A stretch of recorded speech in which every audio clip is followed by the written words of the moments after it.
V imenu Očeta in Sina in Svetega Duha. Amen. Gospod z vami. In s tvojim duhom. Pa začnimo tudi to srečanje s kesanjem. Priznajmo, obžalujmo svoje grehe, da bomo slišali Božjo besedo in jo razumeli. Moj Bog, žal mi je, da sem grešil in žalil tebe, ki si moj najboljši oče. Trdno sklenem, da se bom poboljšal, pomagaj mi s svojo milostjo. Amen. Oče naš, ki si v nebesih, posvečeno bodi tvoje ime, pridi k nam tvoje kraljestvo, zgodi se tvoja volja, kakor v nebesih, tako na zemlji. Daj nam danes naš vsakdanji kruh in odpusti nam naše dolge, kakor tudi mi odpuščamo svojim dolžnikom, in ne vpelji nas v skušnjavo, temveč reši nas hudega. Zdrava Marija, milosti polna, Gospod je s teboj, blagoslovljena si med ženami in blagoslovljen je sad tvojega telesa, Jezus. Sveta Marija, Mati Božja, prosi za nas grešnike, zdaj in ob naši smrtni uri. Amen. Slava Očetu in Sinu in Svetemu Duhu, Kakor je bilo v začetku, tako zdaj in vselej in vekomaj. Amen. Danes bomo slišali najprej zgodbo o pravem prijatelju. Kdo je prijatelj? Kdo je naš bližnji? Prisluhnimo. Neki učitelj judovske postave je postavil Jezusu težko vprašanje, da bi ga skušal. Učitelj mu je rekel: kaj naj storim, da dosežem večno življenje? Saj poznaš postavo, je odvrnil Jezus. Kaj pravi?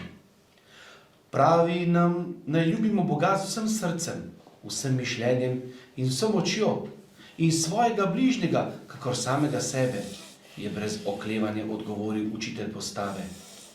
Prav si rekel, je pritrdil Jezus. Tako tudi delaj in boš živel. Učitelj postave z odgovorom ni bil zadovoljen. Postavil je novo vprašanje. Kako naj ljubim svojega bližnjega? Kaj pomeni ljubiti? Neki človek je povzel besedo Jezus. Je šel po strmi in nevarni poti v Jeruzalem v Jeriho. Izza skalovja so nanj nenadoma planili razbojniki. Pretepli so ga, mu okradli obleko in denar in pustili na pol mrtvega ob poti, nato pa zbežali.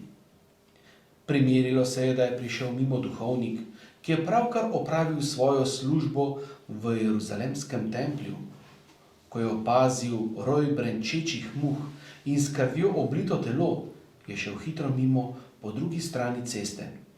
Morda je bil človek celo mrtev in on kot judovski duhovnik se ni smel dotikati mrličev. Malo kasneje je prišel mimo Levit. Tudi on je služil Bogu v templju. Stopil je bliže, da bi si žrtev bolje ogledal, nato je odhitel proč. Predobro je vedel, kaj se je zgodilo. Samo pomislite, da bi bili razbojniki še vedno za skalami pripravljeni, da ga naskočijo. Mimo je prišel po poti tudi neki Samarijan. Čeprav noben Jud ni bil prijazen z njimi, se mu je ranjenec zelo zasmilil. Šel je k njemu in z vinom izprav rane. Nato je vanj utrl hladilno olje in ga obvezal. Previdno ga je dvignil na svojega osla in ga odpeljal do najbližjega gostišča. Gostilničarju je dal 2 srebrnika in mu naročil: poskrbi zanj, dokler ne okreva. Kar boš več potrošil, ti bom povrnil ob naslednjem obisku. Jezus se je obrnil k svojemu sogovorniku. Kateri od teh 3 je ranjencu izkazal ljubezen, ga je vprašal. Mislim, da tisti, ki je bil z njim dober, je nerad priznal učitelj postave. Potem pojdi in ga posnemaj, mu je rekel Jezus. Tako, slišali smo to zgodbo, ta dogodek, ki ga opisuje evangelist Luka. Zdaj pa vprašanje, ste slišali, kdo je postavil vprašanje in kakšno vprašanje Jezusu? Učitelj postave. Učitelj postave je vprašal Jezusa, kaj je treba narediti, da bi dosegli večno življenje. Da bi dosegel srečo, pravo srečo. Ne? In Jezus, kaj je Jezus rekel? Kaj je treba narediti? Spomnjevati zapovedi. Kdor spolnjuje zapovedi, bo prišel. Kdor se drži teh predpisov, ki jih je Bog dal, že Mojzes v stari zavezi, pa Jezus potem to dopolni še malo v nove zavezi, kdor to dela, bo prišel v nebesa. Se pravi, Jezus je potem še povzel, katere so te zapovedi v eno samo zapoved, oziroma dve zapovedi. Katera je ta zapoved? Da se ljubite med seboj. Ja, ljubimo Boga z vsem srcem, z dušo, vsem mišljenjem in svojega bližnjega, kar samega sebe. Glede, to je bila tista osnova, tisto jedro zapovedi, postave celotne stare zaveze. Ljubezen do Boga in ljubezen do bližnjega. In to so starši otroke učili od majčkega. In so spraševali, vedno zjutraj so vprašali, katera je najvažnejša zapoved?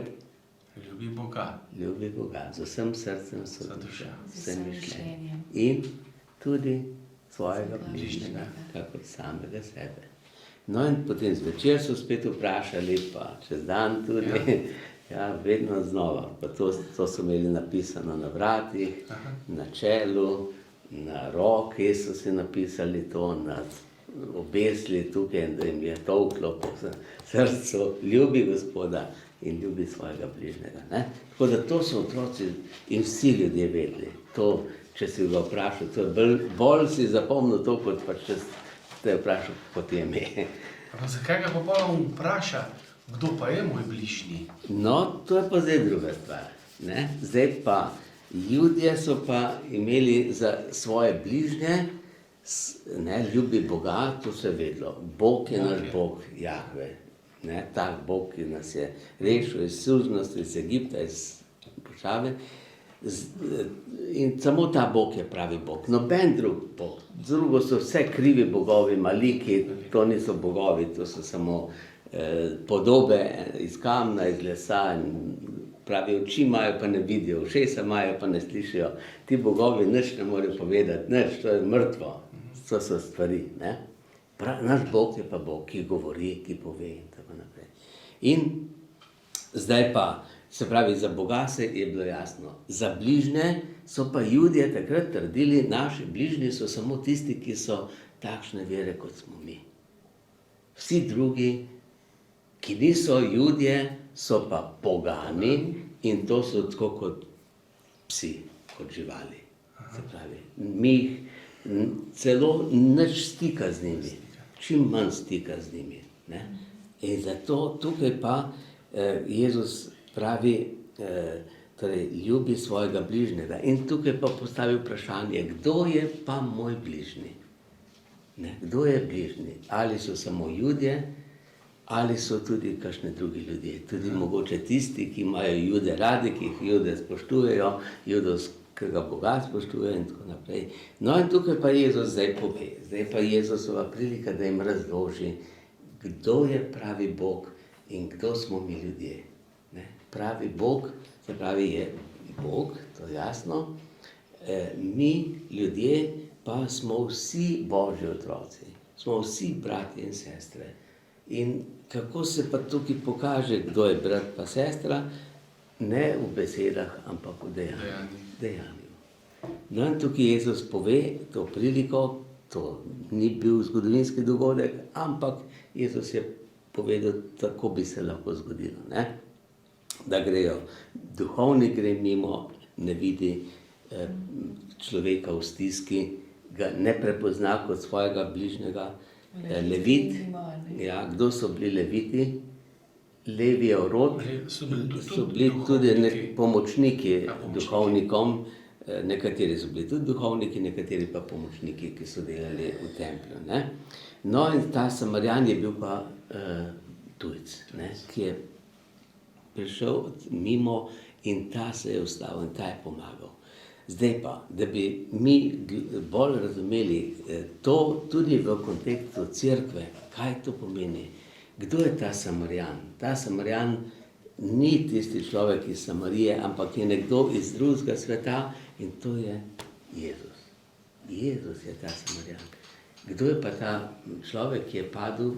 Smo pa mi. Ja. Smo pa mi vsi ljudje. Ja. Ne? In Jezus se nas usmili. Kdo so pa razbojniki? Razbojniki. Kdo so razbojniki? To je pa Satan.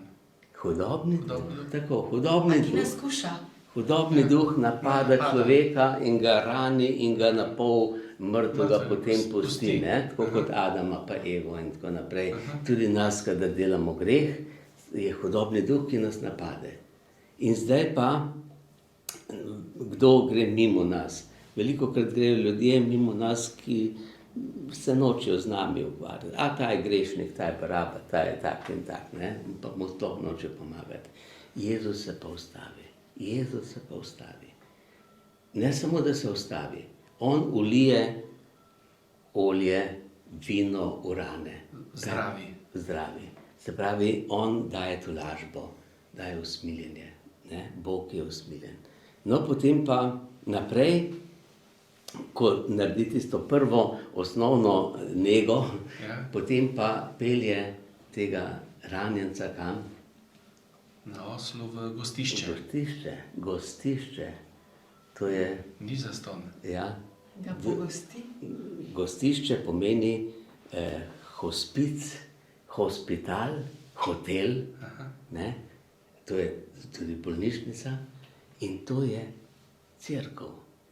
Cerkev je ta bolnišnica, kjer se zdravimo grešniki. Cerkev ni ena dvorana nebeškega kraljestva, ampak cerkev je tam mesto, kjer se zdravimo grešnike, kjer dobimo odpuščanje, kjer nas Jezus sam zdravi, nam da kakšna zdravila, besedo, nam da kruh, nam da vino, svoje telo, svojo kri, ne, dobimo transfuzijo, če smo izgubili kri in tako potem se in še plača za nas, ne? On nam da vse in še plača. Kako je plačal za nas? Smrtjo na križu. S plenjem smrti na križu. Ja. Da vse grehe vzel nas. Ja. In zato Jezus tukaj hoče povedati veliko več, kot pa samo tisto ozko zgodbo o Samarijanu pa razbojniku. Ne? No in tukaj zdaj pa, kdo je naš bližnji? Ne? Kdo je moj bližnji? Kdo je naš bližnji? Ja, mogo bi biti vsak. Vsak človek. Tisti, ki trpi. Posebej tisti, ki trpi. Tisti so naši najbližji. Ja? No, zato Jezus pravi na koncu, ko vpraša, kdo je bil bližnji temu človeku, ki je padel med razbojnike, pravi tisti, ki mu je izkazal usmiljenje. In Jezus na koncu pravi, pojdi in tudi ti tako delaj. Ne? To pomeni biti kristjan. Biti kristjan pomeni delati kot Jezus Kristus, ki se usmili, pomaga, rešuje, plača, vse da. To je ljubezen. Ne? To je velika ljubezen. No, zato bomo zdaj zapeli še za konec to pesem, ki govori o tem dogodku, o poti v Jeriho, oropan po poti leži. No. Veliko je takih ljudi, ki so tudi danes ranjeni, potrebni naše pomoči. O poti v Jeriho, oropan po poti leži, ves je ranjen, krvav, komaj še živi. Tam mimo mnogo gre ljudi, a nihče se ne zmeni zanj.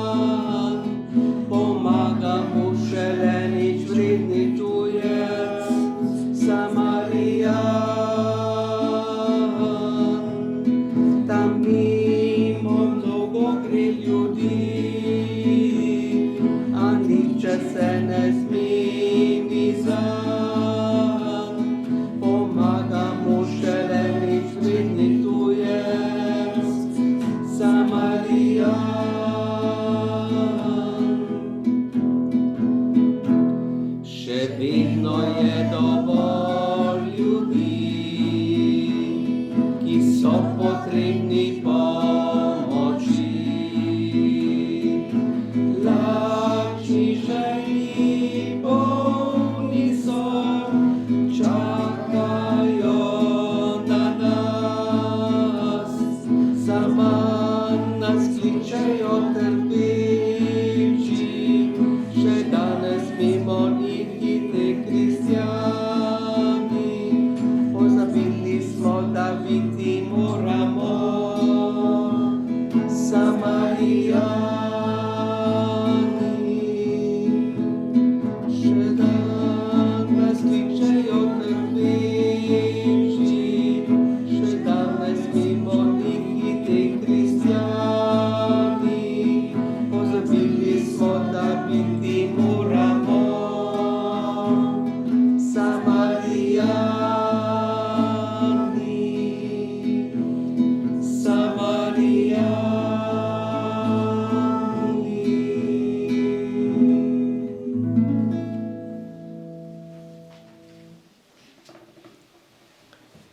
Sveti angel, varuh moj, bodi vedno ti z menoj, stoj mi noč in dan na strani, vsega hudega me brani. Prav prisrčno prosim te, varuj me in vodi me. Amen.